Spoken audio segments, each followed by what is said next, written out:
विनोद तो चले गए हैं काम पर, मैं घर के बाहर आग जलाकर हांडी में चाय बनाती हूँ। माया ने लकड़ी में आग जलाई और हांडी पर चाय पकाने के लिए रख दिया। तभी वहाँ पर आसपास की उसकी कुछ सहेलियां आ गई। अरे माया बहिनी, तुम तो आजकल बहुत ठंडी करवाए हो। हाँ, ठंडी तो हम ही करवाए हैं, अभी रुक जाओ, थोड़ी देर में गर्मी भी हम ही करवाएंगे, बरसात भी हम ही करवाएंगे और तूफान भी हम ही चलवाएंगे। माया, तुम तो छोटी छोटी बातों पर गरमाने लगती हो। जाओ, हम लोग यहाँ पर चाय बना रहे, तुम तब तक अंदर से कुछ खाने को भी ले आओ। ठीक है, तुम लोग चाय की देखभाल करना, वरना कोई हांडी उठा ले जाएगा। इतना बोलकर माया घर के अंदर चली गई। इधर दोनों औरतें आपस में गप्पे मार रही थी। तभी अचानक एक चूड़ी बेचने वाला आ गया वहाँ। ठंडी के मौसम में रंग बिरंगी चूड़ियां ले लो, ये चूड़ियां पहनकर पतिदेव खुश हो जाएंगे। चल चल चूड़ियां देखते हैं। दोनों औरतें चूड़ी वाले के पास चली गई। वहीं ऊपर रहने वाली देवरानी अपनी बालकनी में आई। उसके हाथ बहुत लंबे लंबे थे और जादू से वो अपने हाथ और भी ज्यादा लंबे कर लिया करती थी। अरे वाह, जेठानी जी की हांडी में तो चाय पक रही है। राधिका ने अपने लंबे हाथों से नीचे आग में पक रही चाय की हांडी को उठाया और कमरे के अंदर चली गई। जब माया बाहर आई तो देखा चाय की हांडी कहाँ गायब हो गई। अरे तुम दोनों वहाँ क्या कर रही हो? तुम दोनों से बोला था ना कि चाय देखते रहना। दोनों औरतें आग के पास आ गई। तुम दोनों को मैंने चाय की रखवाली के लिए कहा था ना, कोई कुत्ता आया होगा, चाय उठाकर ले गया होगा। ऐसे एक रात माया का पति विनोद उसके लिए ठंड में पहनने के लिए एक बहुत अच्छी जैकेट लेकर आया। माया, ये जैकेट मैं खास तुम्हारे लिए लेकर आया हूँ। अरे वाह विनोद, ये जैकेट तो बहुत महंगी लग रही है, मैं अभी इसे पहनकर आती हूँ। ऐसे दिन बीतते जा रहे थे। राधिका अपने लंबे हाथों का फायदा उठाकर हमेशा माया के घर का कीमती सामान चुरा लिया करती थी, लेकिन सबूत कोई नहीं छोड़ती थी। फिर एक दिन ऐसा हुआ कि माया के घर विनोद का एक दोस्त और उसकी बीवी आए। राधिका बालकनी में खड़ी होकर माया के घर आने जाने वाले सभी मेहमानों को देखा करती थी। अरे आओ आओ दोस्त आओ, बड़े दिनों बाद तुम अपनी बीवी को लेकर हमारे घर आए हो। अरे विनोद बाबू, आज तो आपकी शिकायत खत्म कर दी ना। अब जल्दी से भाभी जी से बोलो कि हमें बढ़िया सा नाश्ता कराए अपने हाथों से। हाँ अरे आप तो आते आते ही नाश्ते की बात करने लगे। अपने दोस्त के घर आए, कुछ बातचीत कीजिए, नाश्ता कहाँ भाग रहा है। वो सब आपस में गप्पे मार ही रहे थे कि तभी माया सबके लिए अच्छा अच्छा नाश्ता और चाय लेकर आ गई। सभी लोग बैठकर नाश्ता कर ही रहे थे कि तभी उनके घर में राधिका का हाथ आया और एक पापड़ उठाकर चला गया। विनोद के दोस्त और उसकी बीवी ये सब देखकर हैरान हो गए और डर भी गए। ये सब क्या है माया? तुम्हारे घर में कोई भूत चुड़ैल रहती है क्या? अचानक से कोई बहुत लंबा सा हाथ आया और मेरा पापड़ उठाकर भाग गया। अरे ऐसा कुछ नहीं है, इस घर में कोई चुड़ैल नहीं है, मैं आपको बताता हूँ। ये विनोद भैया का दोस्त कुछ ज्यादा ही उछल रहा है, लगता है इसे भी मजा चखाना ही पड़ेगा। राधिका ने एक बार फिर से अपने हाथ लंबे किए और इस बार उसने विनोद के दोस्त के सारे कपड़े उतार दिए। वो सिर्फ चड्डी में बचा था। उसे बिना कपड़ों के देख माया और विनोद के दोस्त की बीवी भी जोर जोर से ठहाके मारकर हंसने लगे। इसके बाद राधिका ने धीरे धीरे करके सारा नाश्ता चुरा लिया। सबसे लास्ट में राधिका ने अपने हाथ लंबे करके माया को उठाया और उसे पंखे की तरह गोल गोल हवा में नचाने लगी। ये नजारा देखकर सभी लोग बुरी तरह डर गए। भागो यहाँ से, इनके घर में तो सच में कोई आत्मा रहती है। आप कहीं नहीं जा सकते, बिना कपड़ों के इतनी ठंड में चड्डी पहनकर भाग जाएंगे क्या? मुझे वो पंखे की तरह नचा रही है। राधिका, इतना बचपना ठीक नहीं है, छोड़ दो माया को, उसे चक्कर आ रहे हैं।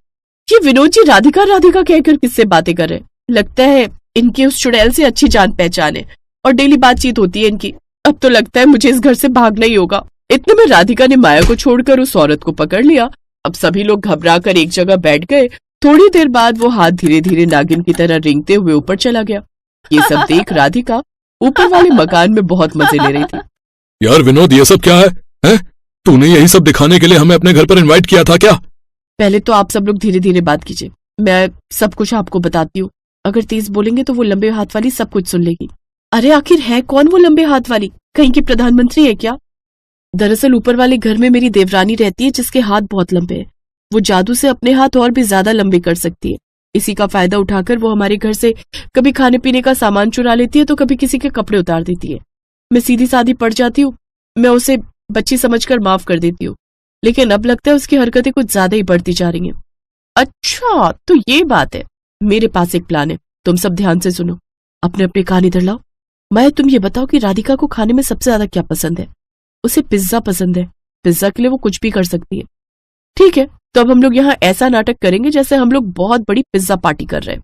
अब सभी लोग ऐसे बातें करने लगे जैसे वो लोग पिज्जा पार्टी कर रहे हो।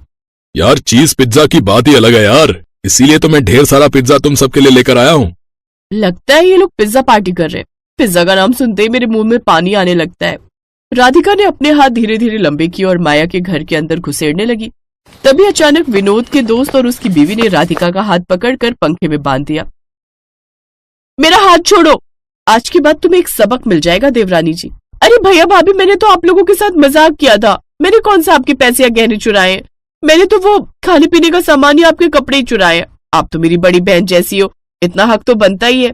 माया का दिल उसकी बात सुनकर पिघल गया। उसने जैसे ही राधिका के हाथ को रस्सी से आजाद किया, वैसे ही राधिका ने अपना हाथ इतनी तेजी से अपनी ओर खींचा कि वहां पर एक चमत्कार हो गया। राधिका के हाथों की लंबाई साधारण लड़कियों जितनी ही रह गई। चलिए भाभी, ये अच्छा हुआ, अब लंबे हाथों से छुटकारा तो मिला। अब मैं चाहकर भी आपके घर की चोरी नहीं कर पाऊंगी। कोई बात नहीं, तो मेरे घर के अंदर आकर चोरी कर लेना, पर हाँ, किसी के कपड़े मत उतारना। अरे नहीं नहीं, इस तरह इस कहानी की हैप्पी एंडिंग हो गई।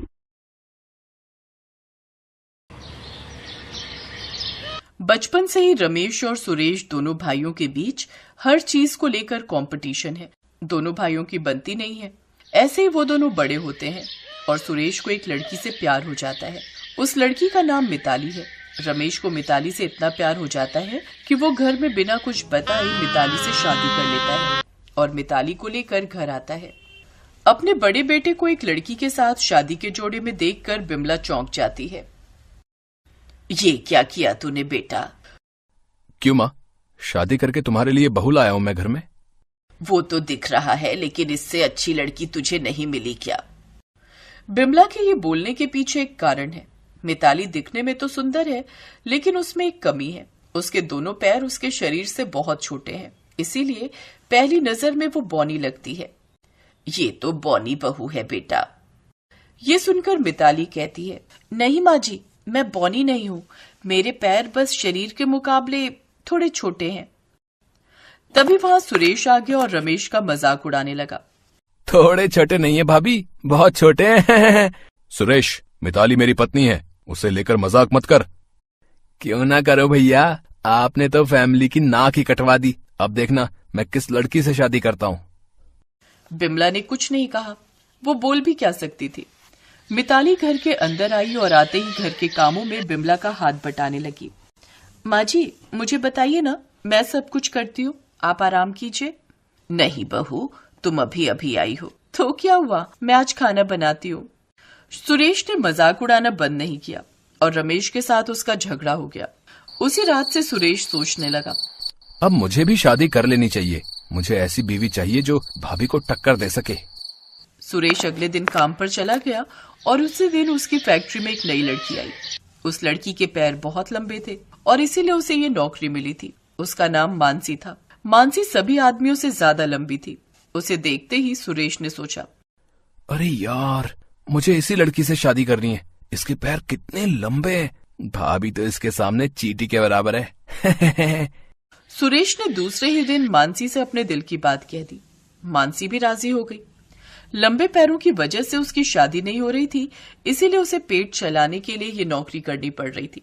वो एक ही सेकंड में शादी के लिए मान गई और उसी दिन सुरेश ने उससे शादी कर ली। घर के बाहर आकर वो दरवाजे पर दस्तक देने लगा और मन ही मन सोचने लगा, अब होगी असली टक्कर।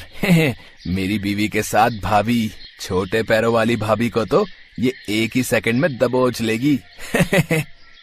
बिमला ने दरवाजा खोला और वो खड़ी की खड़ी रह गई। ये कौन है बेटा? ये आपकी छोटी बहू है माँ। लेकिन इसका चेहरा कहाँ है? पैर नीचे के माले पर और चेहरा दूसरे माले पे। इसके पैर इतने लंबे कैसे हैं? नमस्ते माँ जी। बिमला को प्रणाम करने के लिए मानसी झुकने की कोशिश करने लगी, लेकिन पैर उतने लंबे होने की वजह से वो झुक नहीं पाई। अरे रहने दो, प्रणाम करने की कोई जरूरत नहीं है। मेरी एक बहू के पैर छोटे हैं और एक बहू के लंबे। अच्छे नमूने हैं सब के सब। बिमला को कुछ समझ में नहीं आ रहा था। बहुओं को लेकर उसके कुछ सपने थे, लेकिन उसकी दोनों बहुओं में से एक भी नॉर्मल नहीं है। उधर सुरेश बहुत खुश होने लगा। वो रमेश से कहने लगा, क्यों भैया, कैसी लगी मेरी चाल? अब मेरी बीवी के सामने आपकी बीवी तो चींटी लग रही है। अरे चुप रह, मेरी बीवी फिर भी ठीक है। तेरी बीवी तो जिराफ लग रही है, जिराफ। उधर दो भाइयों की लड़ाई देखकर दोनों बहुएं भी एक दूसरे से लड़ने लगी। ए चीटी की बच्ची, चल काम कर, नहीं तो अपने लंबे पैरों से एक लात मारूंगी। क्या तू लात मारेगी मुझे? जिराफ की बच्ची कहेंगी। शैतान की तरह लंबे पैर हैं तेरे, और तेरे पैर तो चींटियों से भी छोटे हैं। तुझे तो किसी चिड़ियाघर में होना चाहिए, और तुझे तो जंगल में होना चाहिए। जंगल में तू इंसानों के बीच रहने के लायक नहीं है। इसी तरह घर में शब्दों की बारिश चलने लगी और इससे बिमला परेशान हो गई। यहाँ तो जैसे सर्कस लग गया है। पहले मेरे दोनों बेटे आपस में लड़ते थे, अब दोनों बहुएं भी लड़ने लगी हैं, एक लंबे पैर वाली और एक छोटे पैर वाली। हे भगवान, मैं कहाँ जाऊं? मुझे ऐसी बहुएं नहीं चाहिए। बिमला ने चिल्लाकर ये बात कही। ये सुनते ही सभी चुप हो गए। ये क्या कह रही हो माँ? मैं मिताली से प्यार करता हूँ। हाँ, मैं भी मानसी से प्यार करता हूँ। प्यार गया भाड़ में। मुझे इस घर में नमूने नहीं चाहिए। ये मेरा घर है। अगर ऐसी ही बीवी चाहिए तो तुम दोनों इस घर से निकल जाओ, नहीं तो इन्हें इनके मायके रख कर आओ। बिमला ने ये कह दिया और अपने कमरे में चली गई। बिमला गुस्से में जो कहती थी, बाकी लोगों को वही करना पड़ता था, नहीं तो घर में कलेश हो जाता था। ये बात रमेश और सुरेश को अच्छी तरह से पता थी, इसीलिए वो डर गए। मानसी और मिताली अगली सुबह मायके जाने के लिए रात को ही बैग पैक करने लगी, लेकिन रात को ही जोरदार तूफान आ गया। बिमला का घर बहुत पुराना था। तूफान की वजह से घर का एक हिस्सा टूट गया। अगली सुबह बिमला सर पर हाथ रख कर बैठ गई। ये घर मेरे पति की आखिरी निशानी है, अब ये भी टूट गया, अब क्या होगा? तभी बिमला की दोनों बहुएं आई और कहा, चिंता मत कीजिए माँ जी, हम दोनों ठीक कर देंगे सब कुछ। लेकिन कैसे? इस घर का दूसरा माला कैसे ठीक होगा? मिस्त्री को बुलाने के पैसे नहीं है मेरे पास। हम हैं ना माँ जी, आप बस देखते जाइए। मानसी और मिताली एकजुट हो गई। मानसी लंबी थी, मिताली नीचे से घर ठीक करने लगी और मानसी दूसरा माला ठीक करने लगी।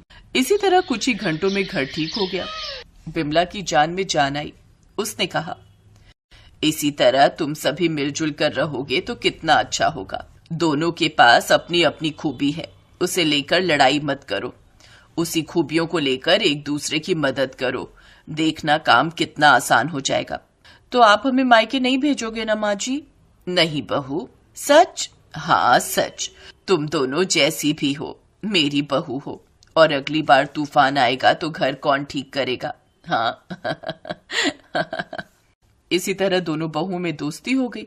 रमेश और सुरेश की लड़ाई भी खत्म हो गई।